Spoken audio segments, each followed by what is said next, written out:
With the spring portal recently ending, there were only 4 teams in Division One FBS college football that didn't take a transfer: Army, Navy, Air Force, and Clemson.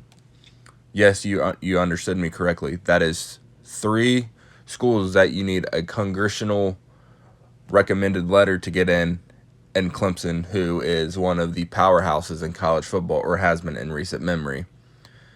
And well, Dabo Sweeney had some comments about why Clemson just recently hasn't really bothered with the transfer portal.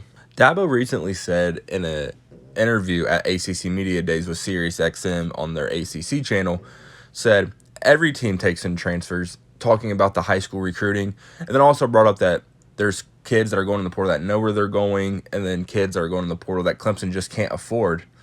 And you're Clemson. That's not an excuse. You can afford kids. Keon Coleman was a player that if he ends up at Clemson last year, Clemson wins that game against Florida State. Keon Coleman was a big reason why Florida State won that game on the road at Death Valley in Clemson on that Saturday.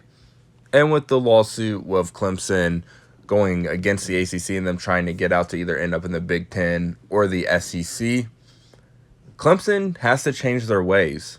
And Dabo has to change his philosophy. Or does he? Let me explain.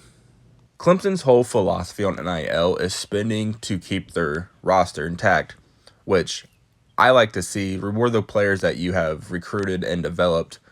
And it's their culture, so guys aren't making a ton of money like they would. Like you look at what Ohio State did in this past portal cycle. You see what Texas has done in recent years.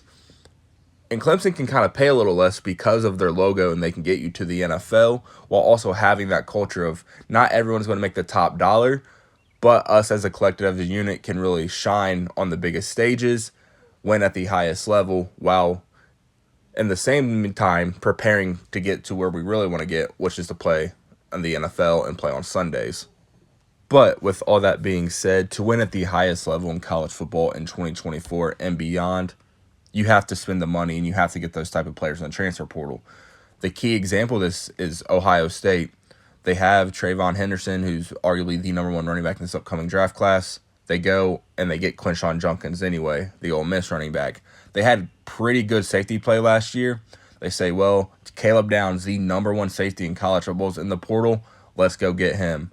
While yes, it is them just building more on top of what they were good at, there's a reason why Ohio State is now, in my opinion, the favorite to win the national championship, and it's because they had a great foundation and great players, and they went and got also great players to stack on top of those great players, even if they were in the same position group and in the same position room.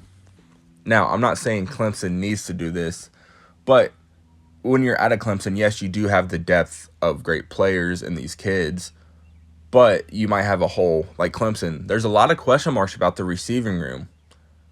Imagine if they could have went out and got an Evan Stewart in the portal, got someone, a Julian Fleming, just someone that has seen and played football, and a lot of football in Fleming's case, that could really come in and stepped up and really elevated that floor of that receiver room to go along with your quarterback and your line and your defense, who a lot of people think are going to be pretty good this upcoming season. Back to the lawsuit where there's going to be some back pay to old college players that didn't get the money from their schools for the NIL.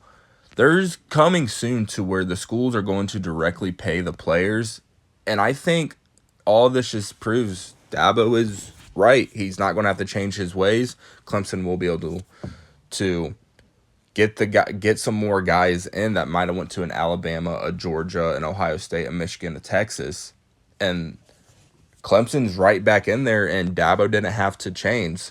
It's just like the whole James Franklin and Penn State conversation with the expanded playoff. Dabo's not going to have to change, and Clemson will be right back to being what they were under Deshaun Watson and Trevor Lawrence and T. Higgins and when those guys were there. What Dabo has built at Clemson has been impressive. They were a perennial 8-9 win team, and Dabo really took them to that upper echelon to where they competed with Alabama for that 3 to 4 year stretch. And with the new era of college football and Dabo not wanting to adapt, they kind of took a step back, but they're still winning at a high level, just not at that high level that Clemson fans and college football fans were used to seeing under Dabo Sweeney. But after the House versus NCAA and the schools start paying, and then the revenue sharing starts picking up, like kind of like we see in professional sports. That is coming to college football and college sports, and is coming very, very soon. Clemson will be right back there. And to my previous point, we'll be getting kids that typically would went to your Alabamas and Georgia and Texas, but now they'll be going to Clemson, who is, with Dabo, historically great. You play at the highest level, and you know if you develop the way you think you can develop, not only are you going to get paid in college, but you're going to be a pretty highly drafted prospect going into the NFL. The payout structure is going to change soon, and a team that it's going to benefit the most is Clemson, because Dabo didn't have to change his ways, and he's still going to end up winning in the end. Just something crazy that I don't think anyone really could have predicted a couple years ago. It's just last year people were talking about, does Clemson need to move on from Coach Dabo Swinney? And those were real conversations being had in the media. As always, thank you for watching. Please like, subscribe, and turn on post notifications. And let me know down in the comments, what do you think the future of Dabo and Clemson is? Do you think that they can be back up there and competing for national championships? Or do you think they'll just be just a perennial college football playoff team in this new expanded playoff era, but not really competing for the national championship?